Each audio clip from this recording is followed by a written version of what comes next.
روغتیا هره دوشنبه له اتمانځای نیوز څخه. سلامونه درنو لیدونکو، په دې هیله چې ټول به روغ جوړ او د صحت په جامه سمبال یاستئ. کفتاریانو ته مزه ستاسې په درنه چوپړ کې حاضر شوی. درنو لیدونکو، دا چې د روغتیا خپرونه ده، په روغتیا خپرونه کې راز درون او قدرمن میلمه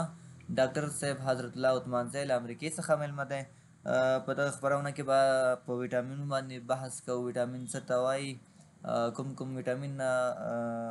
انسان بدن ته ګټه رسوي، په دې ټولو به بحث کوو. تر پایه ملتیا وکړئ، له موږ سره اوسئ.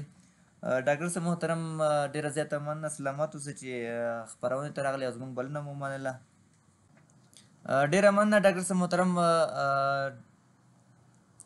په خیر راغلئ خپرونې ته. ډېره زیاته مننه کوو چې زموږ بلنه مو ومنله او خپرونې ته راغلئ.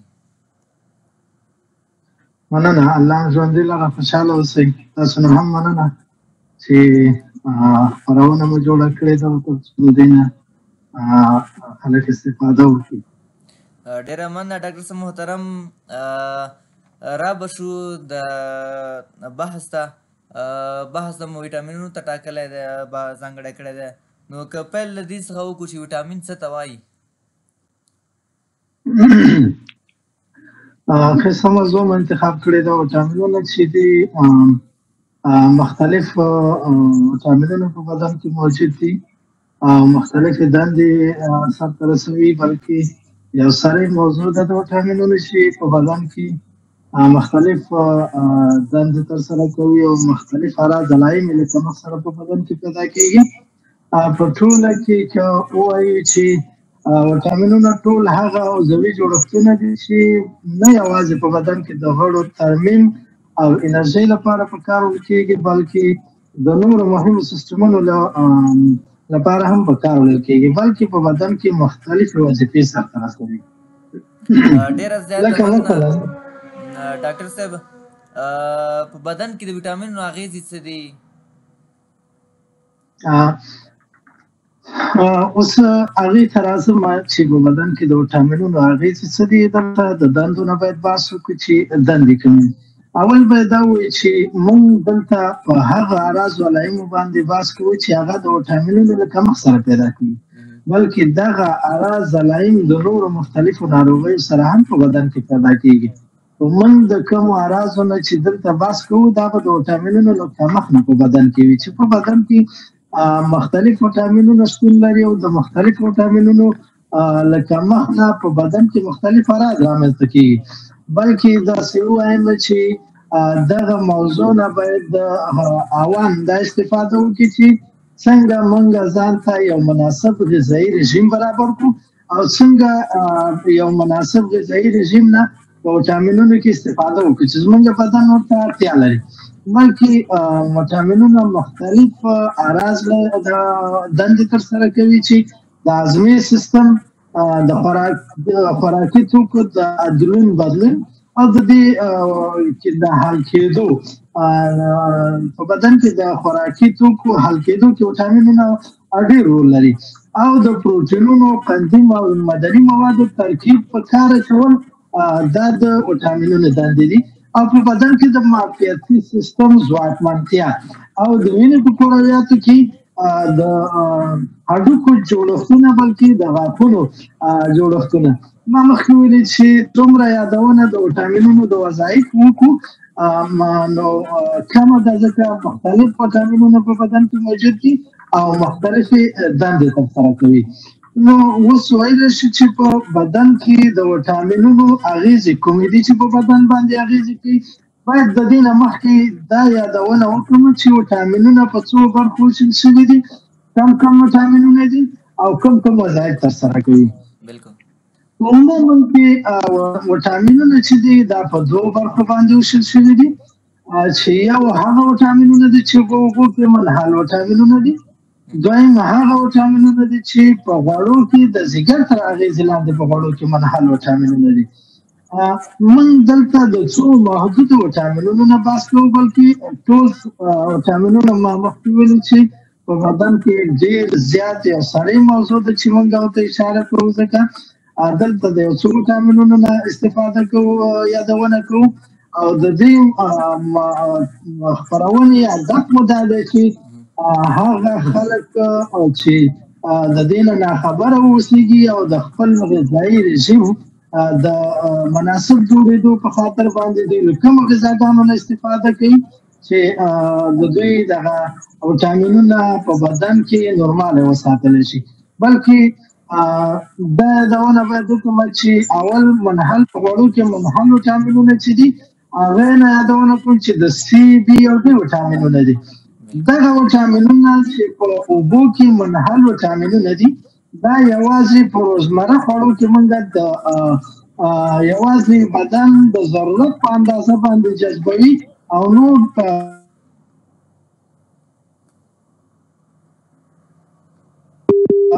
اطراح د سیستم نه اطراح کیږي.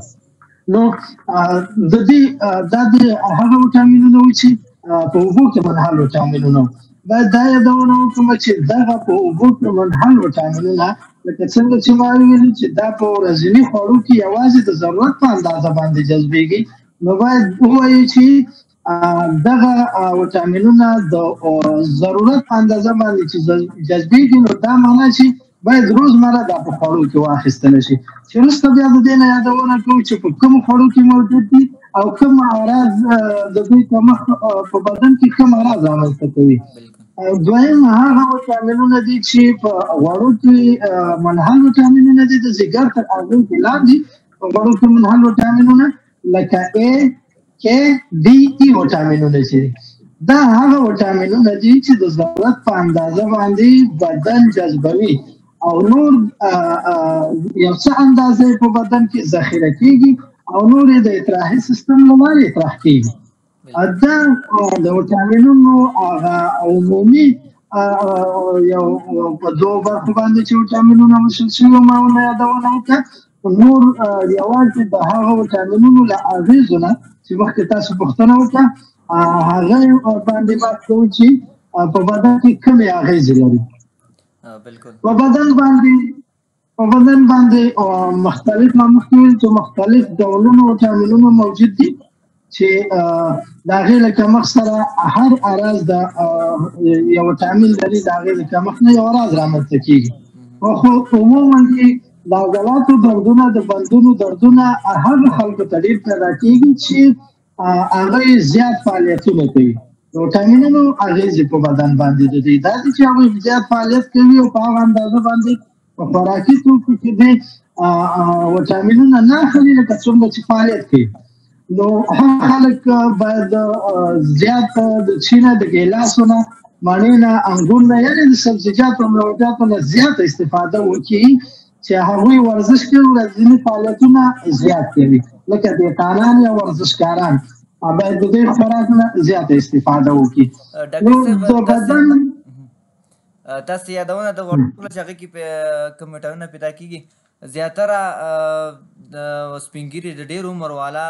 که هغه نارینه وي که ښځینه وي دغه تکلیفونه د فشار لري د وینې غوړ لري تر څنګ یې نورې ناروغۍ لري هغوی دپاره بیا دغه غوړي ښه دي زیاته استفاده ترې وکړي کمه ترې وکړي په کومه اندازه ترې استفاده کولی شي د غوړو څخه؟ د غوړو یادونه وروسته کومه چې مطلب هغه خلک چې دي چې زیات عمر ولري باید کومو وټامینونو استفاده وکړي چې هغوی بدن سالم وساتلی شي. اوس په موضوع کې راځي دلته ما صرف یوازې د وټامینونو هغه فعالیتونه دي چې کله په بدن کې کمیږي نو د عضلاتو د ګوتو د بندونو دردونه پیدا کېږي د خپو سوزش پیدا کېږي سر درد پیدا کېږي جنسیت پیدا کېږي او د اشتهایي او جنسیت او دا شیان دا د وټامینونو اغېزې دي په بدن باندې. ډېره مننه ډاکټر صاحب محترم. کوم وټامینونه انسان بدن ته ډېرې ګټې لري که هغه په غوړو کې وي یا په اوبو کې حل وي یا په خوړو کې وي؟ مثلا د یو وټامین نه باید یادونه وکړو چې د بي وټامین چې په بدن کې کمیږي هغه د بي یو دوه درې وټامینونه چې په بدن کې کمیږي هغې سره څه اراز پیدا کېږي لکه دغه د درې وټامینونو کمښت چې د شونډو چاودېدل یا د شونډو زخمي کېدل دغه د وټامین بي یا دوه درې وټامین بي دوه درې او وټامین بي 12 نه کمښت سره چې کله بدن مخامخ کېږي نو دغه اراز په منځ راځي شونډې به چوي یا شونډې به زخمي کیږي نو دغه وټامینونه په کوم خوړو کې شتون لري مونږ اراز ویل چې اراز دا دي چې شونډې چوي خواړه باید دغه که چېرته بدن د دغه وټامین له کمښت سره مخ شي اراز یې مونږ منځته راغله نو په دې باندې پوه شو چې له کوم خوراک نه استفاده وکړو چې زمونږ دغه وټامینونه برابر شي هغه چې دی حبوبات دي او مطلب دانه لرونکي خواړه دي لکه غنم د لوبیا د دال دي بادام دي دغه نه باید په ورځني خوړو کې استفاده وشي او دا په ورځني خوراکونو کې زیات شي بل دویم د وټامین بي کمښت په بدن کې چې دی وټامین بي 2 یوازې چې د وټامین بي 2 کمښت په بدن کې پیدا کیږي د هغې سره زیات ستړیا احساس کیږي د سړی خوب هم کړی دی ښه راحت هم دی خو بیا هم د بدن ستړیا احساس کوي د ستړیا احساس کوي چې دا د وټامین بي 2 له کمښت نه په بدن کې پیدا کیږي او وټامین 2 په کومو غذایي کې غذاګانو کې شتون لري چې دوی ونه استفاده وکړي هغه لبنیات دي هګۍ دي غوښه ده باید د دې نه زیاته استفاده وکړي چې په ورځني خوړو کې باید اول خو د ټول غذایي لکه څنګه چې موږ د هر وټامین نه یادونه کوو د هغې له کمښت نه یادونه کوو ټول په دې پوهېږي چې باید زه د دغه وټامین له کمښت سره پیدا مخ کېږم نو دغه اراز ماته پیدا کیږي باید له دغه خوراکونو نه استفاده وکړم لکه څنګه مو چې ویلې چې بدن ستړیا احساس کول چې دي باید لبنیاتو نه یعنې شودو نه هغه څه چې د شودو پورې مربوط یو د هغې نه جوړ شوي دي هغې نه باید استفاده وکړي د هګیو نه او د غوښې نه باید استفاده وکړي په ورځني خوړو کې باید دا ور اضافه کړي دویم چې وټامین بي 12 یا وټامین بي 6 دا چې په بدن کې د دې کمښت پیدا کیږي د دې د کمښت سره په بدن کې لاسونه خپې او بدن بډای کېدل او د خپو سوزش پیدا کیږي چې زیاتره خلک عوام خلک په دې باندې عقیده دي چې زما د وینې غوړ کم دي نو زه ډاکټر ته په خپل سر باندې هغوی ته وایي چې ما ته وینه معاینه کړي ما خپې سوزش کوي زما خپې سوځي او زه د وینې غوړ لرم یا د وینې غوړ مې اضافه شوي دي نو اول قدم کې خو باید ټول د خپل سري دوا نه استفاده ونه کړي کله چې اراز پیدا کېږي باید ډاکټر ته مراجعه وکړي چې هغه سره د دې چې د خوراکي رژیم باندې دوی ته مناسب غذایي رژیم باندې دوی ته باسو کې او دوی ته ښودنه وکړي د هغې سره سره باید د ټابلېټو نه استفاده وکړي د دې چې دوی ورسره واخلي شکر الحمدلله چې په افغانستان کې هر ډاکټر ټول ډاکټران دې ته وخت ورکوي چې یو څوک نه پوښتنه وکړي هغوی ته ځواب ورکړي هم د واتساپ له لارې هم د ټلیفون د لارې هم د همداسې مراجعه چې سړی وکړي یو درملتون ته یا ډاکټر ته نو دوی هغه وخت ورکوي ورته داسې نه دی لکه د نورو هېوادونو چې اول به پیمنټ وسي او بیا به ډاکټر ته راځي بلکې مستقیما کولی شي چې د ډاکټر سره د ټلیفون د لارې یا نږدې کښېني او په دې غذایي رژیم باندې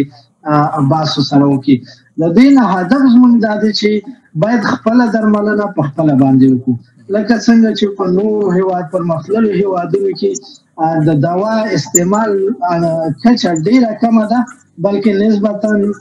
افغانستان ته او دې هېواد پاکستان هېوادونو ته هلته زموږ ټول تمرکز چې دی دا یوازې په دوا دی که هغه ډاکټر دی که هغه عوام دي نو دغه موضوع کې باید ټول پوه شي چې یوازې موږ د دوا نه د ناروغیو په استفاده ناروغیو په کله چې ناروغي منځته راځي یوازې د دوا نه استفاده ونه کړو بلکې په خوراکونو کې د خوراکي رژیم نه باید مناسب غذایي رژیم به ځان ته برابر کړو تر څو موږ د دغه ستونزې نه خلاص شو همداراز موږ وینو چې وټامین بي 12 دا چې دی دا په کومو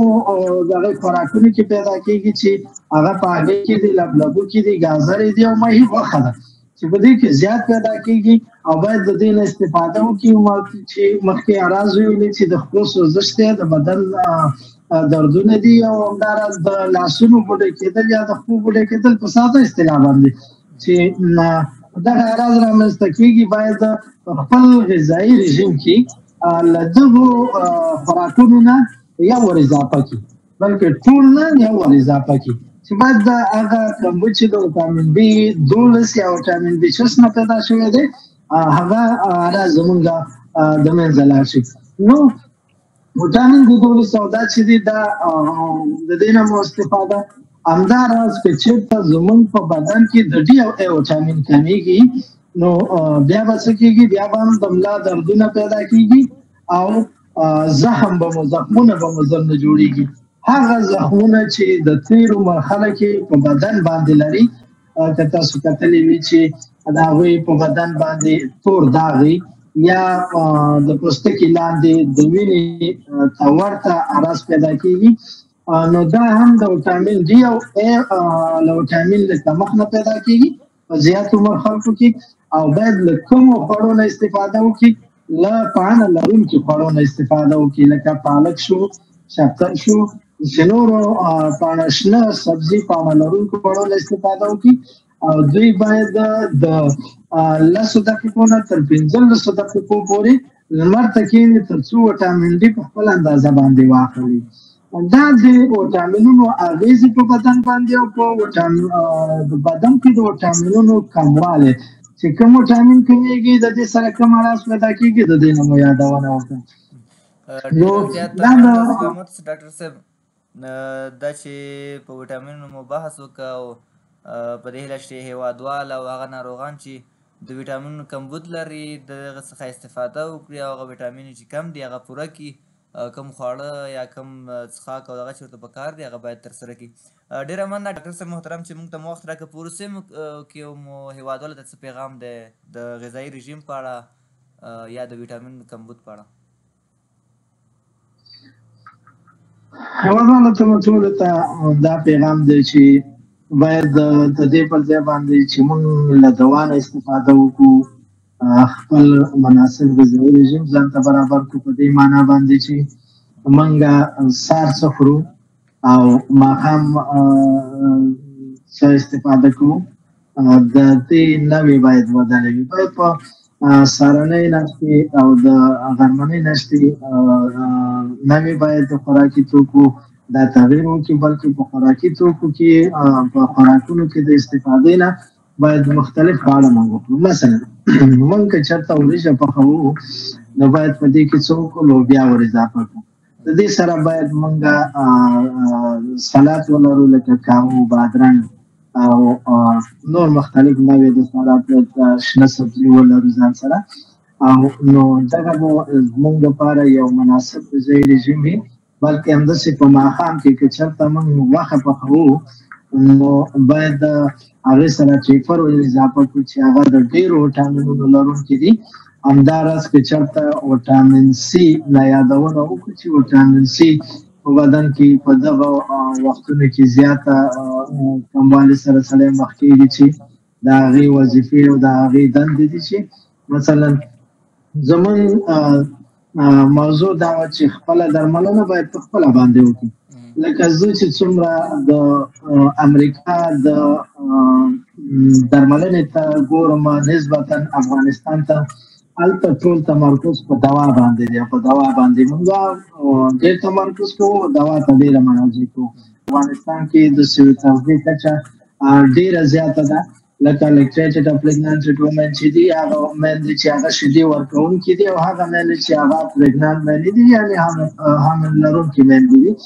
او خصوصا هغه ماشومان چې عمرونه یې د 5 کالو څخه کم دي، هغوی زیاتره په سوي تغذیې باندې اخته دي چې د هغوی یوازینی علت هم دا دی چې دوی یو مناسب غذایي رژیم نه لري او خپل روغتیا ته ډېره پاملرنه نه کوي. د روغتیایي پاملرنه دا ده چې یو مور باید د حمل اخلي نو باید په کور کې په هغوی باندې کارونه سپک وکولی شي او هغوی ته ډېر وخت ورکولی شي او هغوی باید د زیاتې اوبو نه استفاده وکولی شي او خوراکي رژیم کې له سبزیجاتو او میوه‌جاتو نه زیاته استفاده وکړي. حتی یو نارمل انسان باید په ورځ کې د 2.5 نه تر 3 لیټرو پورې باید اوبه واخلي او مایعات واخلي. خو بدبختانه چې وایم په دې کې موږ پاتې راغلي یو. یوازینی علت هم دا دی چې ډېره راز علایم او ډېرې ناروغۍ چې هغه موږ عادي ګڼو، بلکې د دغه وټامینونو له کمښت نه زموږ په بدن کې پیدا کېږي او موږ ورته ډېرې عمیقو ناروغیو ته یعنې مزمنو ناروغیو ته لاره پیدا کوو، مزمنو ناروغیو ته ځو. ځکه چې که چیرې موږ د دوا نه استفاده کوو، د انټي بیوټیکو نه، بلکې چې په افغانستان کې ډېره کچه د انټي بیوټیکو د استعمال ده نسبتا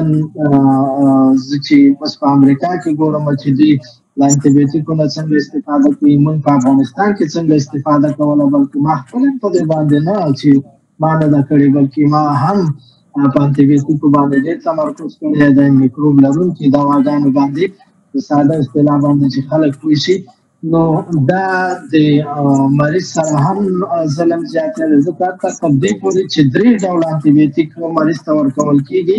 د دې پر ځای چې موږ هغوی ته د مایعاتو د غذایي رژیم د برابرولو یو مناسبه تګلاره وښیو، موږ د دوا باندې ډېر تمرکز کوو. نو له ټولو هېوادوالو نه مې خصوصا دغه عرض او امید دی چې تاسې په دوا باندې ډېر تمرکز وکوئ. خپل خوړو کې باید ډول ډول خواړه وخورئ، د سبزیجاتو، میوه‌جاتو، حبوباتو او همداسې لبنیاتو نه په ورځني خوړو کې زیاته استفاده وکړئ. خصوصا هغه میندو ته زما دا پیغام دی چې هغوی حمل لري، زیاتره ډاکټر صاحبانو، ښځینه ډاکټر صاحبانو ته مراجعه کوي او هغوی د میکروب ضد دواګانې ورکوي تر دې پورې چې څو زیږون حالت ته لاړ شي، نو ماشوم وزېږي. نو د